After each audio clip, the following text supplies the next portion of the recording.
All right. Hello, everyone. I hope everybody's having a great time at MidCamp there in person as well as online. I really, really wanted to be there today with all of you. I just wasn't able to make it work. My name is Paul. I am with platform.sh. We are a secure enterprise grade platform as a service for building, scaling, and deploying applications. We focus on maintaining, managing, and most importantly, automating your infrastructure so you can focus on building the next amazing thing. But that's probably not why you're here. You're here to learn about regular expressions. So specifically what I want to cover today is I want to talk about what regular expressions are, a little bit about what they're not, some use cases for when you might use regular expressions, including sometimes that maybe you didn't know you could use regular expressions.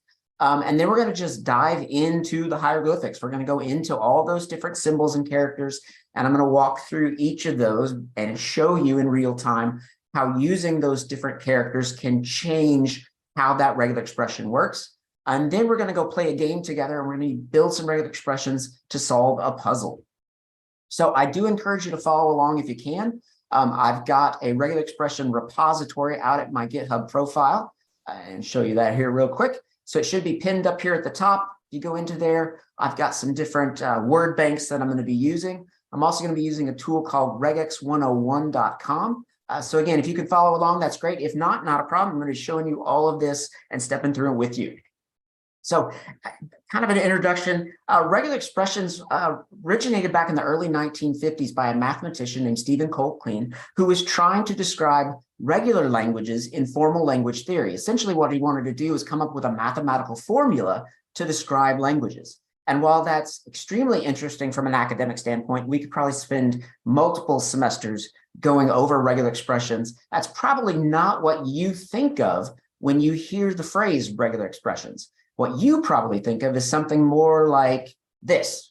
If you happen to be listening in, we've got an animation of Bert from Sesame Street who's passing out after seeing a fairly long, complex regular expression. So in terms of this presentation, when I say regular expression, what I'm referring to is a sequence of characters that we use to represent some type of pattern that we're attempting to find inside a larger body of text or a string. So just to kind of back up, there's some quick examples of what regular expressions are not. And first is regular expressions are not a programming language. While we do have some basic logic and some branching, it's not a programming language. It's also not unlearnable. I've had, in giving this presentation before, I've had multiple people say something like this. And this is from an actual attendee in the past who said, there's nothing regular about regular expressions. And they do have a bit of a learning curve. They are somewhat complex, and we're going to get into why some of that complexity is there. But I really do strongly believe that they're a very powerful tool for you to have available in your toolbox. Now, I don't know about you, but often when I get a new tool, especially a powerful one, be it a physical tool or one in programming, I often begin to see that every problem I have could be solved with this tool. So regular expressions are not the solution to every problem. You've probably seen this XKCD comic before. And if you're listening in, we've got two stick figures and one saying, if you're having Perl problems, I feel bad for you, son. I got 99 problems, so I used regular expressions, and now I have 100 problems. And it's true. In some situations, regular expressions are not the answer and can actually make things worse. So we're going to talk a little bit about that. However, once you kind of get used to them and can begin to understand when they're appropriate to use and how to optimize them, they can kind of make you feel like a superhero. So what can we use them for? Well, in their basic use, we use them to find text inside these larger bodies of text or larger strings. You can kind of think of them as Control F or Command F on steroids. As an example, I'm going to show this to you live. Maybe I've got this document about wolves, and I need to find every instance in this document. We'll pretend this is hundreds, thousands of pages long. I need to find every instance of the word wolf or wolves as it pertains to, gray wolves or brown wolves or rare wolves. I want to find any instance except for those that have to do with red wolves. I don't want to find red wolves. So I could do Control F and I could search for wolves, and I do find wolves, rare wolves, but I'm also finding red wolves, and I'm not finding wolf. I'd have to do a separate one for that. And instead I need to find both at the exact same time. So I don't know if you knew this, but inside of both, and I have to move my Zoom window, there we go, so I can see this.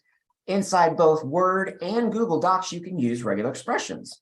So I could use a regular expression. Let me grab this and move it out of the way. And now notice I'm finding gray wolf, I'm finding rare wolves, brown wolves, but notice I'm not matching or not finding red wolves.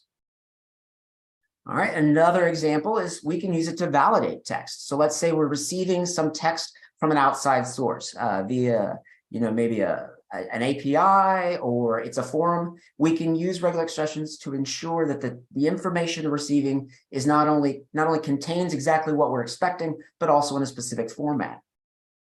Another use case is string manipulation. We can actually take a string, we can pluck out pieces from it, reformulate it, and put it back. As an example, maybe we've got some phone numbers. Grab this one here real quick. And I'll apologize to anyone not watching that's not in the United States. All of these examples are formulated for United States. So, but let's say I've got phone numbers coming in, and some are using dashes, some are using parens, some are using spaces, some are using dots. They're all over the place.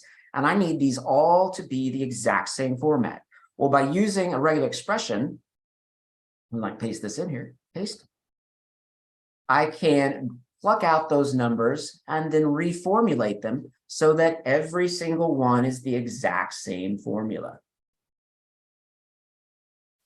All right, so then how do we actually use it? How do we begin to use these characters to do some of this?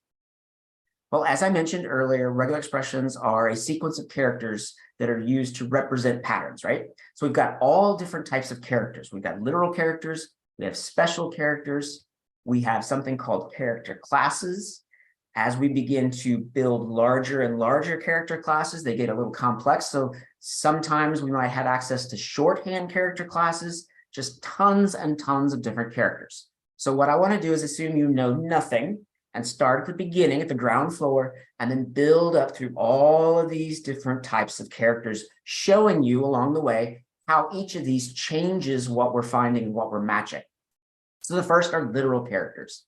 F, O, and O is a valid regular expression. That is a collection of literal characters. The literal character F followed by an O followed by an O.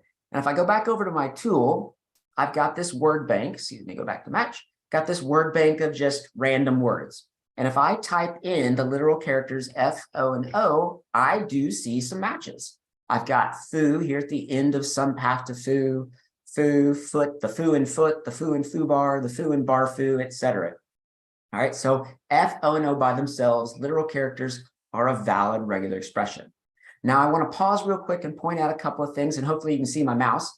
I've got this little character here before my regular expression. I've got a character here after the regular expression, that /, that is a delimiter. A delimiter is a character that's used to represent the edges or the boundaries of your regular expression. So when we give this regular expression to a regular expression engine, we're saying what's contained inside these delimiters is the regular expression that I want you to use in order to find this pattern. Now, most regular expression engines will allow you to change the character, although that / is the most common. Now, why might we need to change the character? Well, let's say I'm trying to match half to foo. I need to actually use that /. And notice as I've tried to use that as a pattern, I automatically get this pattern error saying, wait, you can't do that because you've used the delimiter inside the regular expression. And now I don't know what the actual regular expression is supposed to be.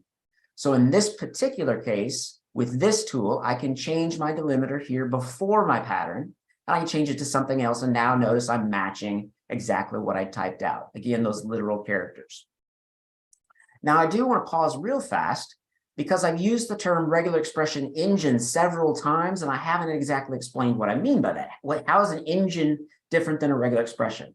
Well, a regular expression engine is a piece of software that can ingest a regular expression and then use it against that larger body of text or a string in order to find those patterns. Now, they are sometimes referred to as flavors because each one is different.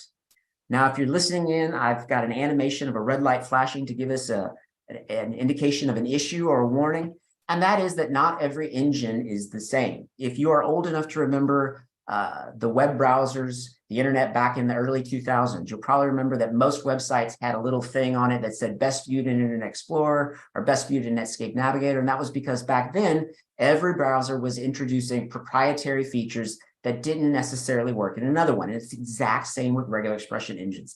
They're free to implement features that not everybody else can use. And part of the problem is that the standards aren't really there. There's really only one true standard for regular expressions, and that's POSIX basic regular expression. And it's very limited and it's pretty old. Now, you might have heard, if you've used regular expressions before, you might have heard of PCRE or Perl compatible regular expressions. And it's been adopted as a quasi-standard, but it's not really. It's an open source library in C that originated because they were trying to bundle in features that were compatible with what Perl had introduced in its regular expression engine. Now, interestingly enough, because it is an open source library, it has gone through several versions and several iterations. And in fact, at one point, Perl adopted features from Perl compatible regular expressions to make Perl's instance compatible with Perl compatible regular. I can kind of see where that's going. Yeah, so just make sure that you're always testing in a regular expression tool. And the reason is you want to make sure that the regular expression that you're building is going to actually work in the specific engine that you're going to use. Now, besides just warnings, I'm going to try to give you a series of bonuses. So if you're listening in, I've got an animation of Oprah Winfrey pointing out to the audience saying, you get a bonus and you get a bonus and everybody gets a bonus. And that bonus is use a regular expression builder. There are a ton of available. The three I've got listed here are just examples. You know, today I'm using regex 101, but there's regexer, there's rubular. Again, there's a ton out there that you can use. If you prefer a native or an installed option, you've got regex buddy on Windows, which is phenomenal. There's also expressions on Mac OS, but use these tools because they give you so much information and help. You know, noted earlier, it gave us that warning that there was a pattern error. Notice here on the left-hand side, in this particular tool, I can choose from those flavors. I can change whether I'm matching or substituting or listing. It gives me information on what's going on with my regular expression pattern. In this case, I've got an error. Or if I were to change it back to FO&O, it says, hey, this is what you're doing. You're trying to match those literal characters. When it finds a match, it'll list them out. And it also gives me a quick reference or quick access to documentation on regular expressions. So just make sure that you're using a regular expression tool. Okay, so now into the special characters. We have 12 special characters that we're going to go through. If you noticed earlier, when I had that path to foo, and it highlighted that I'd use that /, when I hover over it, it says, hey, you've got an unescaped delimiter. In most engines or in most languages, you escape that with a \. So that \/ character is our first special character. It is the escape character. It tells the regular expression engine, hey, the character that is next, don't treat it how you normally would. Instead, use its alternate meaning. So if I use a \, then a /, it says, don't treat that / as a delimiter, treat it as the literal / character. And we're going to see this delimiter come up several times as we go through some of these examples. Our next character is part of a subgroup called anchors, and it's the caret symbol. An anchor tells the regular expression engine that the pattern has to appear in a specific location inside the string or in the line. In this case, this anchor character, this caret symbol, is saying, hey, this pattern has to begin or has to show up at the beginning or the start of a string or a line. So I come back out here and I type in my literal characters foo again. Notice I am matching foo at the end of some path to foo. I'm matching bar foo, I'm matching foo bar. If I now use that anchor, notice it's no longer matching those instances of FOO where they show up somewhere else. It's only matching the ones where they start at the beginning of the line. All right, if we have an anchor to the beginning, we probably need an anchor at the end, and that's the $. So the $. Is also an anchor, but it tells the regular expression engine, hey, this pattern has to appear at the end of a string or line. So I come out to my tool and I get rid of the anchor. We're back to foo. So notice again, I'm matching foot, foo bar, etc. If I use the $ to anchor to the end, now I'm only matching some path to foo and foo by itself, bar foo, etc. So only those instances where F, O, and O show up at the end of a string or line. All right, so I got another bonus for you. That is to always anchor. Whenever you can, you should anchor. And the reason is optimization. As a regular expression is parsing, as the regular expression engine is parsing your regular expression, comparing it against those strings and lines, it is walking through that string or line step by step by step by step. If we can use an anchor, then the regular expression can quickly or more quickly determine whether or not it should continue evaluating that string or line. So if we've said, hey, this pattern has to show up at the beginning, well, then as it checks the beginning, if it's not true, it doesn't have to continue down the rest. It can skip and go to the next. Same for the end. If we've said, hey, this has to be at the end, it can evaluate the end of that string or the line. And if that pattern's not there, it doesn't have to continue evaluating and can move on. So even if your regular expression is matching what you anticipate, you should still go ahead and try to use anchors whenever possible. The next special character we have is the square bracket. The square bracket tells the regular expression engine, hey, we are going to be using what is known as a character class. A character class allows us to define a set of characters that we want to match. So we're going to it tells it that we want to match a single literal character from the list inside the character class. It also allows us to define a range of literal characters. One thing I failed to mention earlier is that regular expression engines by default are going to be case sensitive. So if you wanted to find a word and you didn't care if it was upper or lowercase, inside your character class, you'd have to say A, B, C, D, E, F, all lowercase, and then capital A through Z, right? Well, instead, we can have these character classes define ranges. We could say, okay, I want you to find A through Z lowercase, and then A through Z uppercase, so we don't have to type out all the specific literal characters. And then just as a special note, the ending square bracket is not a special character on its own. It's only a special character when used in conjunction with the opening square bracket to create that character class. So let's come back out and take a look at it real quick. So I could do a character class of, say, maybe FOO, or not FOO, F and O and O. And that's the exact same as we did earlier, right? We were looking for F, O, and O.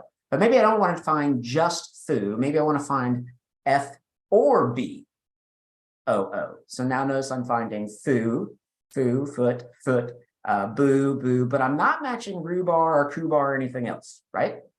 All right, let's try a range. Maybe I want to find any single literal character between B and F. And now notice I'm matching foo, but I'm also matching kufar, but not rhubar. Or I could say, hey, I want to find B, F, or R. And now I'm matching foo, boo, and roo, but not ku. All right, so character class, we can match any character inside that class, whether it's a range or specific characters. Hopefully everybody's still good. Okay, because the next special character, oops, I almost forgot. Oops, sorry. So inside that character class, we don't have to escape other special characters. The only exceptions are the ending square bracket, because that creates the character class. The backslash character or the escape character, because that allows us to escape, maybe say we actually want to include the ending square bracket. The caret symbol, which we'll talk about in a second, and that dash, because that dash is what allows us to create that range. Now, the next special character is the caret. It is the negation character for character classes. If you're listening in, I've got an animation of Michael Scott from The Office who's holding up his hand saying, wait a second. And this is the first prime example of why regular expressions can be very challenging to learn. And that's because these special characters, what they stand for, what they represent, can change depending on the characters they're next to or where they're used inside of a regular expression. So when you use the caret inside of a character class, you are negating or inverting the character class. So what I mean by that, if I were to come back out here, like I did earlier and say, F, O, and O, if I use the caret inside the character class, that says find any character that isn't an F. Now notice I'm matching question mark OO because that question mark is not an F. Matching ku and boo and roo and boof. I'm matching any character that isn't an F. So inside the character class, when you use that caret, negates the character class. Outside, and this is where it gets really confusing, I can also use it outside, and now notice it's only matching those strings that are some character that isn't an F followed by two O's, where that is at the beginning of the character class. So just know that if you are seeing some of these characters used in multiple locations, there's a good chance that its representation has changed because of where it's being used. Whew, okay.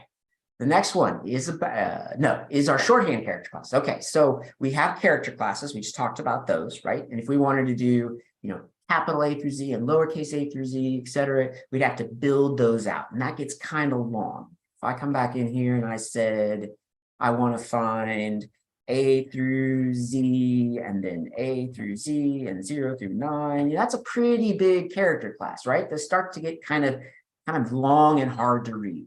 So shorthand character classes, sometimes referred to as special sequences, are that delimiter character followed by what is normally a literal character, and it represents a larger character class. So some examples, the backslash lowercase d is shorthand for the character class 0 through 9. The W is shorthand for a capital A through Z, lowercase a through Z, 0 through 9, and the underscore. And there's about 26 or 27 more that you can use. Now, you don't have to worry about memorizing these because remember, we have that quick reference, and I can see right away here it says, hey, if you want any white space character, well, that's the backslash lowercase s.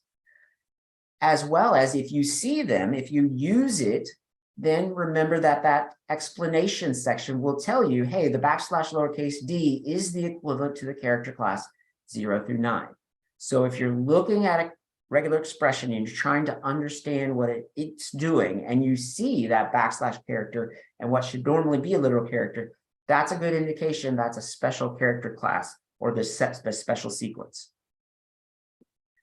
Ooh, okay, the next one's a dot. I call it the weird one. The weird reason I call it the weird one is earlier, the caret and the dollar sign went together for anchoring. And we had the square bracket. It has the ending square bracket to create, it has like a partner. The dot's the weird one because it doesn't really have anybody else. It doesn't have any other characters that are connected with it. And the dot simply matches any single character, except for line breaks.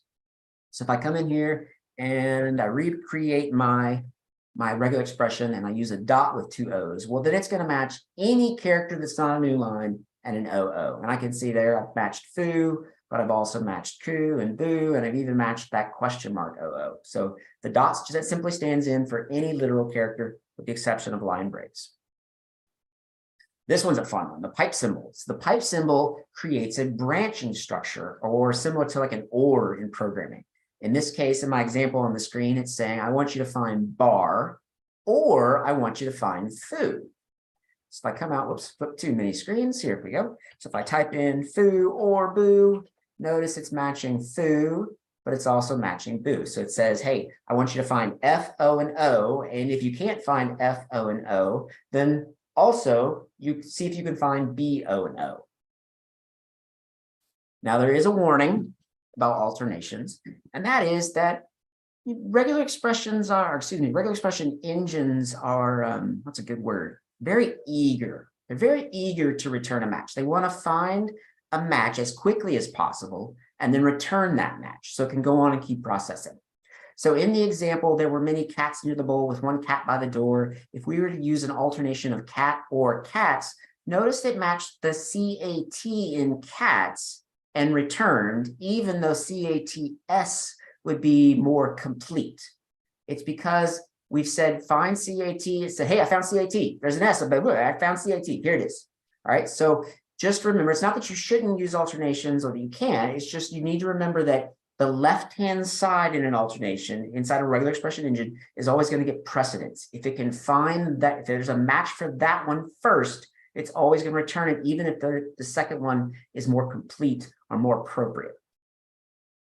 All right, the next special character we have is part of a subgroup called quantifiers. And quantifiers tell the regular expression engine to repeat the previous token. I'm going to come back to that word token. The previous token in the regular expression so many times. With the question mark, it's either 0 times or 1 times.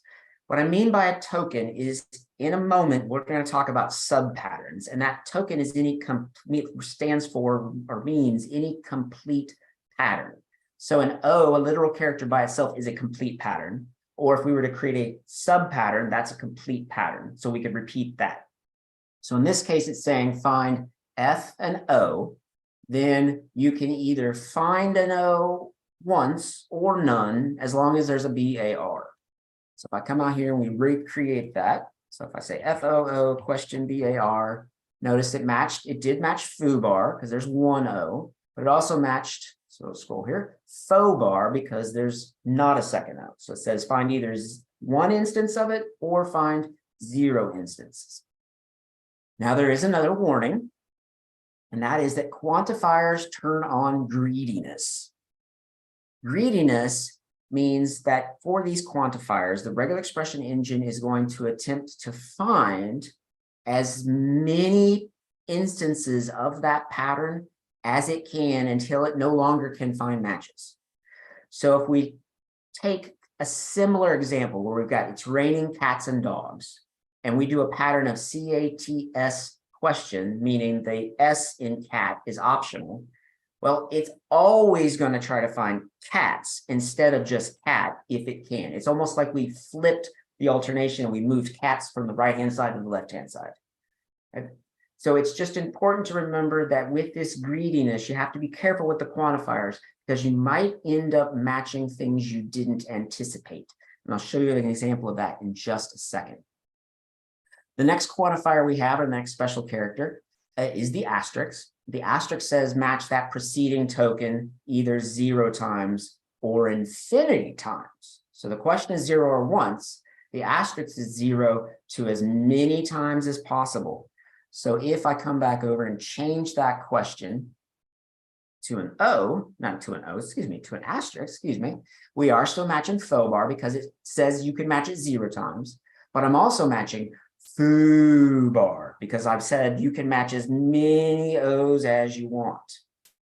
The reason this isn't that greediness, coming back to that greediness, is if I were to use something like a dot star, well, notice now not only did I match faux bar and foobar, I also now matched foobar bar, which isn't an O at all, right? Because that dot stands for any literal character. The asterisk says match the previous as many times as you want. So it's just matched anything as long as there's a BAR at the end of the pattern. So just be aware of that greediness as you're using these quantifiers. All right, the next one is a plus sign. So it's another quantifier that says the previous token has to be matched at least once, but then can match as many times as we want, or as many times as possible. So if I change these back to a second O and a plus, well, now I'm matching foobar, but I'm also matching foo, foobar. All right, now sometimes we're going to need more fine-grained control over the number of times that we're repeating things. And that's where the curly brace comes into play. So the beginning or the opening curly brace combined with the closing curly brace allows us to specify a specific minimum number and maximum number of repetitions. So the pattern is min comma max, where the min is a 0 or a positive integer indicating the minimum times we have to match. The max then is equal to or greater than the min, also a positive integer, indicating the maximum number we can match. If we drop off the max but leave the comma, then max becomes infinity. So if you think back to the other special characters, other quantifier characters, the question mark is really the same as 0, 1, because we said you can find it 0 times or once. The plus, or excuse me, the asterisk is the same as saying 0, nothing or infinity, which means the plus is saying the same thing as 1, infinity. Then if you omit the comma and the max, then we designate a specific number of times. So if we had curly to curly in curly, that's saying it has to repeat exactly twice.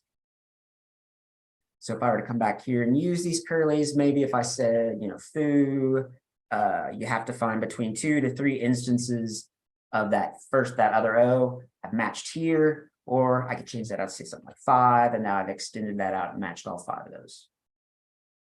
All right, so if you're not seeing how you might use this yet, we're going to go into some other patterns here in a second, and I think you'll begin to see that. And just a note that the ending curly brace by itself is not a special character. It's only a special character when used in conjunction with that beginning curly brace, just like the opening and closing square brackets. Whew, so that's 10 of 12. All right, so we got 2 left. The next special character that we have are the opening and closing parentheses. This allows us to create those subpatterns or a group that I mentioned earlier. And I really like the example of trying to match both the American English and the UK English spelling of theater. So we in the States, we spell it T-H-E-A-T-E-R. In UK, they spell it T-H-E-A-T-R-E. And if we wanted to match both, well, it'd be kind of hard. If I had, I could do E question R, and that gets close, but then I put another E, and then, but that's kind of messy. So instead, what I can do is I can say, hey, I need a subpattern or a group, and I want to find ER, or use that alternator and find RE. Now notice I'm matching theater, theater. Or we could do something like maybe I want to find dish or dishes. And now I could add a quantifier and say, all right, find dish, and then find ES 0 or 1 time. And sure enough, I'm matching dish or dishes. Make sense? Hopefully so. It's hard. I can't see anybody, so I'm hoping so. All right. The last set of special characters that we have access to are the opening and closing parentheses, and these allow us to create capturing groups. So if you're listening in, I've got an animation of Rudy Huxtable, who is about 4 or 5 years old. She's smacking herself in the forehead and saying, "Not again." Well, it's not quite as bad. All groups by default are capturing groups. And what I mean by a capturing group is when you create a group in these little sub patterns, the regular expression engine is going to hold on to that match in memory, allowing you to access it again later on. Now we access them in the order that they were created. So if we've got group 1, group 2, group 3, then we access them ordinally. So we access group 1, group 2, group 3, etc. This allows us to do things with the group. So if you remember back earlier to my example of the phone numbers, well, I created groups where I matched on digits and then later accessed those matches, those captured subpatterns, to recreate the string. So if I went too far, there we go. So if I come back in here, maybe I'm going to match foo and bar. Well, if I come into maybe substitution, I can say, hey, I want you to replace where I matched. I want you to replace it with $$1. And depending on the regular expression engine, how you access that group will depend. In this case, it uses the $ plus the ordinal position to access it. And so now I've matched on bar, it captured the bar, and now I'm replacing it with $, then the captured piece $. Hopefully this makes sense. We're going to use all of these again in just a second. We're going to use all these special characters to play our game. So here are the 12 special characters. Normally in a live demonstration of this, I would do a pop quiz and quiz you on these. Instead, I'm going to go back over them real fast and kind of give you a summary. So the backslash is our it's not a deliver, it's our escape character. It tells the regular expression engine that the next character that follows to not use its regular meaning, but use its alternate meaning. The caret symbol by itself is an anchor that tells the regular expression engine the pattern must be at the beginning of a string or a line. The $ is also an anchor, but it says match to the end of a string or a line.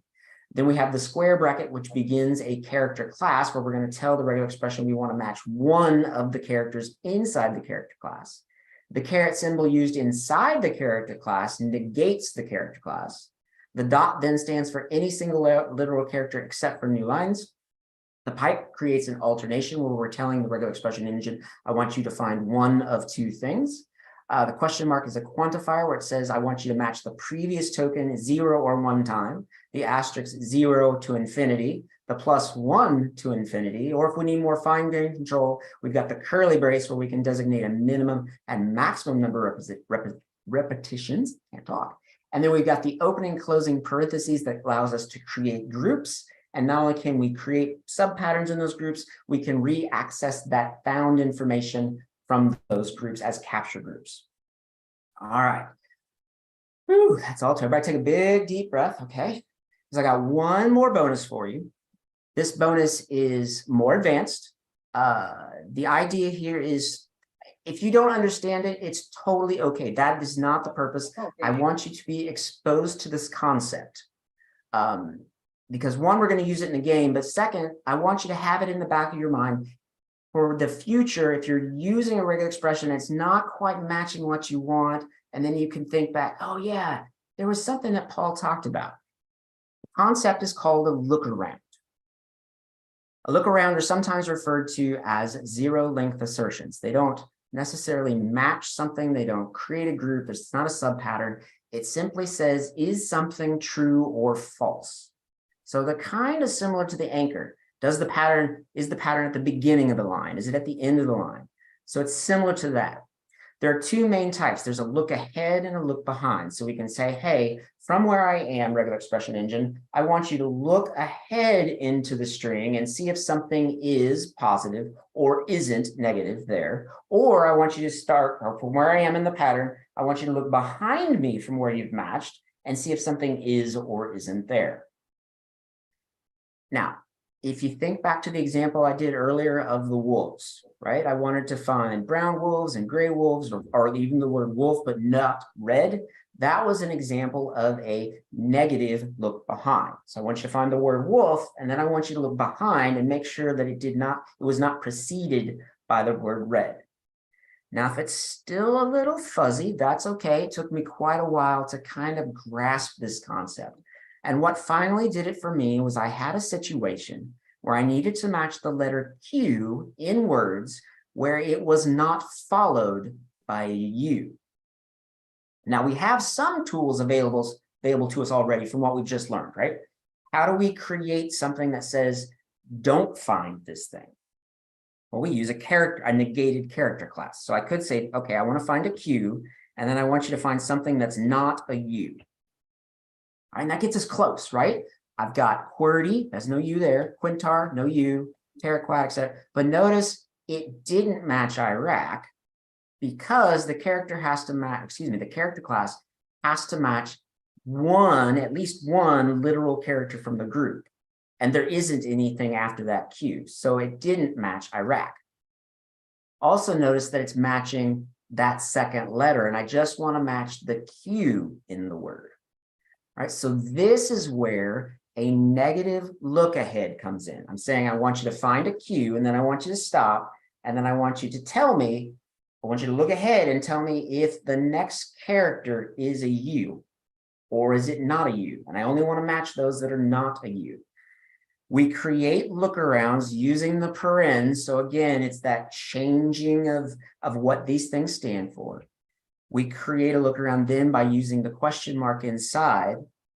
And I say, create a negative look ahead using the exclamation, and then say, don't find a U, or make sure the U does not follow. And notice now I've got Q in QWERTY, Q in Quintar, Terraquat, Sphinx, and Iraq. All right, hopefully this is making a little bit of sense because we are going to need it for the game.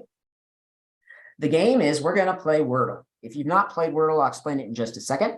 And it's not to solve the Wordle, although we are going to solve the Wordle. The goal of what we're going to do is to try to build a regular expression that takes us from 600,000 words in the English dictionary down to a very small collection that would actually solve the puzzle, or solve the Wordle. Now, normally, in a live demonstration, I would have you and you only build the regular expression. I wouldn't touch it at all. You'd have to build it. But in this case, I'm just going to have to walk you through the steps. Hopefully it's going to make sense. So I'm going to bring up Wordle. I've got it down here somewhere. There it is. All right. If you have never played Wordle before, we are trying to guess a 5-letter word, a non-proper noun. So it's all, the case doesn't matter, but it's not going to be proper nouns. It's all lowercase 5-letter words. If we guess the word, and I'll apologize, I'm colorblind, so I don't know if this is orange or green. Feel free to laugh at me, that's totally okay. But if it's this color, that means the letter is in the right location for the word. If it is blue, it means the letter is used in the word, but not in that position. And if it's gray, it means that letter is nowhere in that word. All right, if you're following along, in my repo, I've got a file called dict.txt. It contains a collection, a whole bunch, I think 13,000 something words that we can use to guess inside Wordle. But let's pretend for a moment that we didn't have this list. This was actually 600,000. We already have the tools from what we've seen available to limit that selection, that 600,000 down to only 5-letter lowercase words. So the first thing we always want to do is we always want to make sure we have anchors. And in this case, I want to capture the group so that I can display it down here. And we know that we only want lowercase alpha characters. So I could create a character class of A through Z. And I know I need exactly 5 of those. So you already have all the tools you need to do 600,000 down to, if you'll notice, 12,971. So you've already limited it using a regular expression, all those words down to a much smaller collection. All right, so let's start the puzzle. Oops, went to the wrong one. There we go. In fact, I'm gonna minimize this window temporarily so we can flip back and forth much easier. Okay, so I usually start with the word audio. I start with the word audio because that knocks out A, U, I, and O, just leaving me an E, just to kind of give me some idea of how I need to adjust the regular expression. So we can see, all right, the letters A, U, D, and I are not used in the word at all. The letter O is used in the word, and it's the very last character. So right off the bat, I can come back to my regular expression, and I know the last character is an O. No matches. All right. Because I didn't tell it how many. Well, we know we need 4 characters before it. There we go. We got 389. But we also know that it should not be A, U, D, or I. And we use that character class for A, U, D, and I. We negate it. And now we've gone from 600,000 to 13,000 to 110 matches in one guess, 2 regular expressions. This is usually where there's a big round of applause and cheers and everybody's like, wow, that's amazing. All right. So we now need to guess a second word to see how we can limit this even more. So I'm just going to grab the first one, bento. So I'm going to go B N, whoops, I think I hit a space, T and O, and let's see what happens. Okay. So now we know we don't have B or N. So I'm going to go ahead and add that into the negated character class because we know we don't have those. And then I know the first, let's say the second one is an E. So I'm going to say we don't need 4 of them anymore. We know the second one is an E. Then I'll replicate not A, U, D, I, B, or N. So we have 1, 2, 3, and 4. And we know the 4th character is not a T, but the T is used. So I'm going to do this as 3. And then I'm going to say not A, U, D, I, B, N, or T. All right. So we've gone from 600,000 to 13,000 to 110 to 21. But we also know that the T has to be there somewhere. So if you think back to what I just showed you with the lookarounds, I could say, I want you to look ahead. That's the question equal. And I want you to make sure that a T is used in the word somewhere. So this is saying look forward into the pattern and ensure that a T is somewhere in the 5-letter word. And now we're down to 5 matches. So we've had 2 word guesses, we've built 3 regular expressions, and we've already gone from 600,000 to 5. So now we're down to, I've never heard of the word metho. I'm going to guess tempo. T-E-M-P-O. Oh, okay. So we know we still have a T. We now know the third one. We can't have a P. We know the third one can't be an M. So I could go add the P to all of them. Although at this point, it's pretty clear on what the word is going to be. And then we said the third one can't be an M. And so now we're down to metho, metro, or retro. So I'm going to try metro, M-E-T-R-O. And we solved it. Hey, and what, 4 guesses? Woo. All right. So, hey, there's applause. I hear it first. Perfect. So hopefully you can see, and again, this is a real, doing this Wordle is a really good way of forcing yourself to see the information you have and adjust the regular expression to find the matches that you want. So if I can come back in here real quick, there's my, so if you, oops, I'm going forward backwards. So if you liked that, and I hope you did, and you want to try this on your own, there are multiple Wordle clones, and I would encourage you to try that. Grab this dictionary collection of words, try to build a regular expression that limits that number and go over it and over it again. Another great one is there is this crossword puzzle, and you'll have access both to this presentation deck, so you don't have to copy these down. But this is another great puzzle where you're given regular expressions in a crossword, and you have to try to guess the word based on what the regular expression is. So another great way to kind of build up your regular expression skills.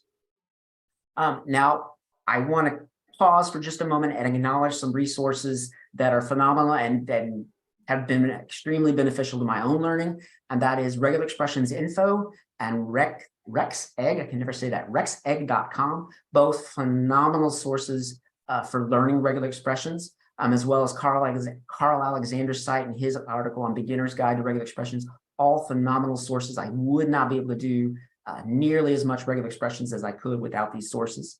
And I think we have some time for questions. As we're getting those questions up and over to me, I'll put this up here. I'm odd in that I love regular expressions. I really do. I think they're fun to do. I see them as a giant puzzle. So feel free to reach out to me at any point if you have questions. If there's something about the presentation that you're still struggling with, or you're trying to write a regular expression, don't hesitate to reach out to me and ask. I'd be happy to help out. So do we have some questions? I'm in the YouTube chat here. Let me check. None in the YouTube chat just yet, but if you are listening in there, feel free to post in that chat and I'll read it off. Anybody in the room here have a question? What are some other uses of regular expressions besides solving Wordle? The question was, what are some other uses for regular expressions beyond solving Wordle? So a big one that you'll probably run into, especially in the Drupal space, are rewrite and redirect rules inside of either Nginx or htaccess. Most of our sites are living and they change a lot, and we have old URLs that get removed or they get moved somewhere else, or redirects have to change. And so you end up having to do quite a bit of regex inside of there. I've used, again, in Word docs, Excel sheets, databases. I do a ton of pattern matching for forms to make sure the data is the way I need it. I've done a lot of data manipulation, kind of like I showed you with the phone number, where I've got data coming in that's not clean, and then I use regular expressions to clean up that data. You don't want to use it for everything again, but there are a plethora of areas where it can be an extremely beneficial tool to have access to. Can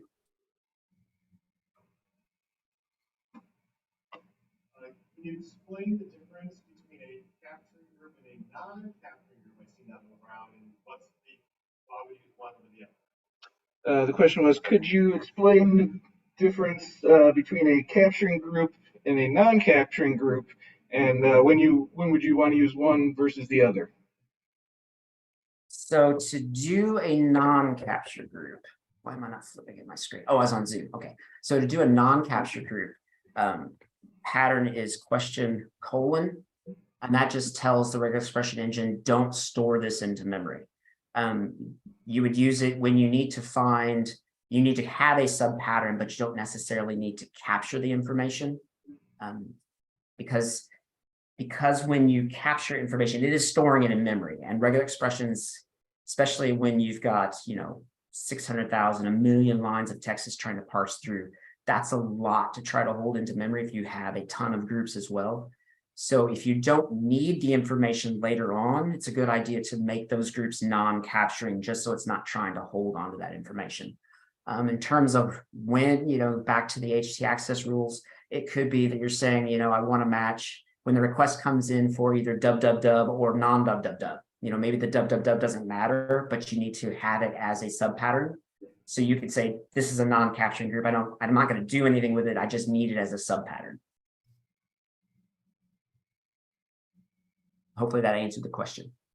You're getting nods. Good, good. Okay. Anyone else? It looks like that's it for questions in the room here. All right. Well, thank you very much. Again, don't hesitate to reach out to me if you've got questions. I love talking about this stuff and happy to do so.